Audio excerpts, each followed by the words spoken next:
ରୋଗ ବ୍ୟାଧି, ଖଣିଜର ଅଭାବ, ଜଳବାୟୁରେ ଖରାପ ପରିବର୍ତ୍ତନ ପରିବେଶ କରିଯାଇଛି। ସେହି କାରଣରୁ ଦେବରାଜ ଇନ୍ଦ୍ର ଭାରି ଚିନ୍ତାରେ ତାଙ୍କ ସଭାରେ ସୂର୍ଯ୍ୟଦେବଙ୍କ ସହ ଚର୍ଚ୍ଚା କରୁଛନ୍ତି। ତେବେ ଆସନ୍ତୁ ଦେଖିବା କ'ଣ ଚର୍ଚ୍ଚା ଥିଲା ସେ ବିଷୟ। ଚାଲନ୍ତୁ।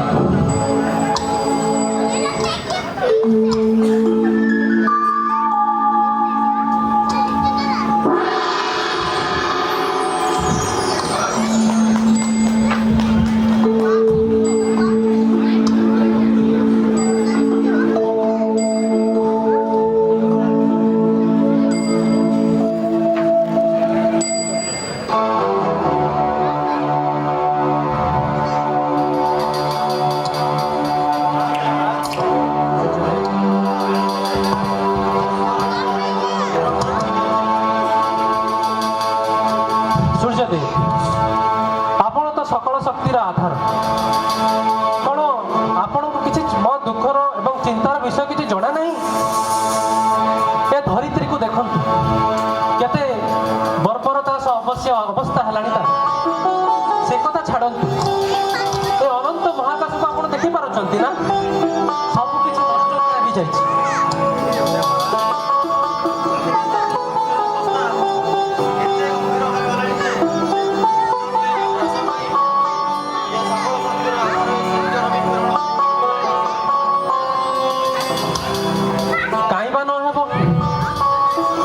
ଈଶ୍ୱର ମାନବକୁ ବୁଦ୍ଧି ଦେଲେ, ଯାହାଫଳରେ କି ସିଏ ତାର ବୁଦ୍ଧିର ପ୍ରୟୋଗ କରି ସମସ୍ତ ପ୍ରାଣୀଙ୍କର ରକ୍ଷଣାବେକ୍ଷଣ କରିପାରିବ।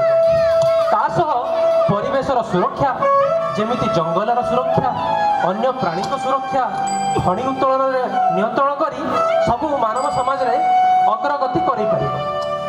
କିନ୍ତୁ କଳିର ପ୍ରଭାବ ଏତେ ମାତ୍ରାରେ ବଢ଼ିଗଲା ଯେ ମାନବ ନିଜ ଅଗ୍ରଗତି ତ କଲା, କିନ୍ତୁ ଏ ସମ୍ପୂର୍ଣ୍ଣ ପୃଥିବୀକୁ, ଧରାକୁ ଏବଂ ଅନ୍ୟ ଜୀବଜଗତକୁ ସମସ୍ତଙ୍କୁ ବିପଦରେ ପକାଇଦେଲା। ତା ସହ ପ୍ରଜ୍ଞାସୁରର ପ୍ରଭାବ କଳି ସହ ଏତେ ମିଶିଗଲା ଯେ ଆଜି ଯାହା କଷ୍ଟ ଏ ଦୁନିଆରେ ମାନବ ଭୋଗୁଛି ନା, ତାକୁ ଲାଗୁଛି ଯେମିତି ଭଗବାନ ତାକୁ ଶାସ୍ତି ଦଉଛନ୍ତି।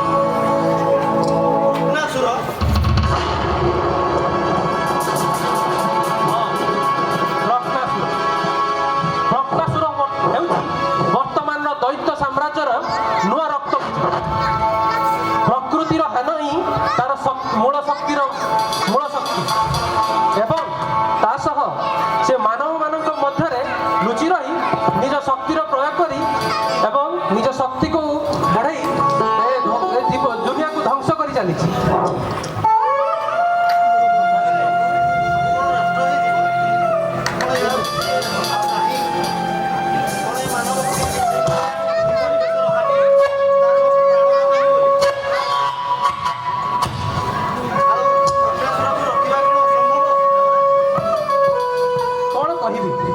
ଅବଶ୍ୟ ତାକୁ ରୋକିବା ସମ୍ଭବ ନୁହେଁ ଯେ, କିନ୍ତୁ ମଣିଷ ଚାହିଁଲେ ନିହାତି କରିପାରିବ।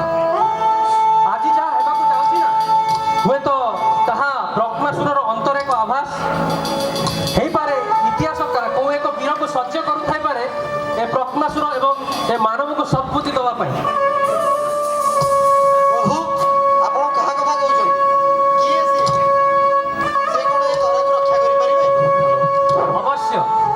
ଦେଖନ୍ତୁ, ଠାକୁରାଣୀର ଖଣି ପ୍ରବନ୍ଧ ଶ୍ରୀମାନ ଚନ୍ଦ୍ରକାନ୍ତ,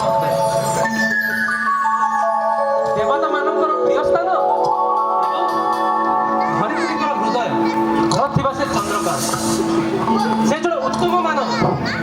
କିନ୍ତୁ ଏବଂ ତା ସହ ସେ ବର୍ତ୍ତମାନର ଧ୍ୱଂସ ବିଷୟରେ ଅବଗତ ମଧ୍ୟ ଅଛନ୍ତି, କିନ୍ତୁ ହେଇପାରେ ତାଙ୍କୁ ଠିକ୍ ବାଟ ନ ଦିଶିବାରୁ ସେ କିଛି କରିପାରୁନାହାନ୍ତି। ଆମର ଆବଶ୍ୟକତା ଆଜି ପଡ଼ିପାରେ ତାଙ୍କୁ ତାଙ୍କ ଉଚିତ ସ୍ଥାନରେ ତାଙ୍କୁ ପହଞ୍ଚିବା ପାଇଁ। ତ ଦେବରାଜ, ଆଉ ଲେଟ୍ କ'ଣ ପାଇଁ? ତା ଚାଲନ୍ତୁ ଆମେ ତାଙ୍କୁ ରାସ୍ତା ଦେଖାଇବା।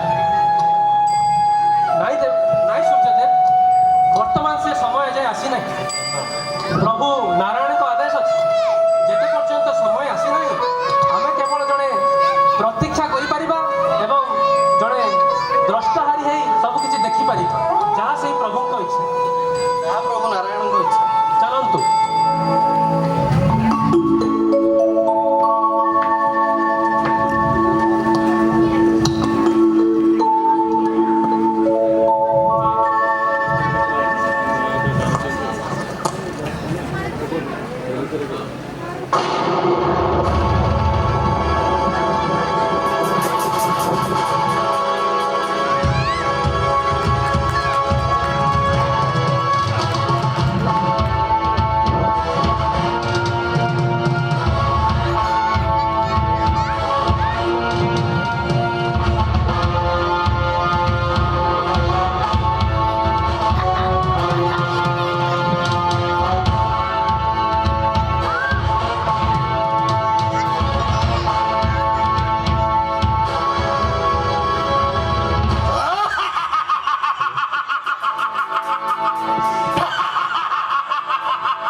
ଶକ୍ତିର ଜୟ ମଧ୍ୟ କରୁଛି।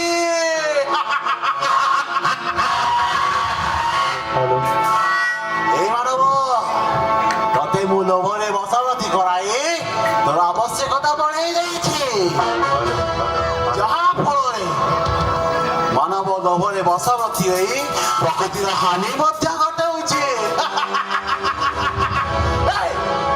କିଛି କଲେ ମରିବ, କିଛି ନ କଲେ ବି ମରିବ।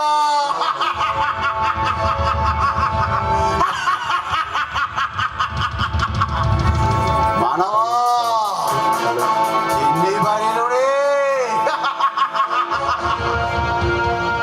ଶକ୍ତି ଅଟଇ ମୋର এই ପ୍ରକୃତିର ନଷ୍ଟରେ ଖିନଭିନ କରି କରିଦେବି ଏ କୁଖ୍ୟାତ ହାତରେ। ଛାଳ ଖାଳ କରେ ସବୁ ସଂସାର, ତେଣୁ ଲୋକେ କହନ୍ତି ମୋତେ ପ୍ରଜ୍ଞାସୁର।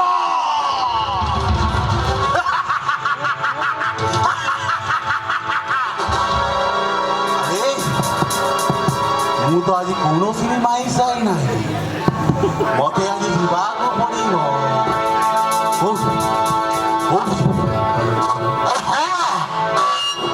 ଠାକୁରାଣୀ ମାଇ, ଯୋଉଟା ହଉଛି ଦେବତା ମାନଙ୍କ ପ୍ରିୟ ଧରିତ୍ରୀ ମାର ହୃଦୟ। ଆଉ ହୃଦୟ ଭାଙ୍ଗିବାରେ ଯୋଉ ମଜା ନା ଆଉ କୋଉଠି ବି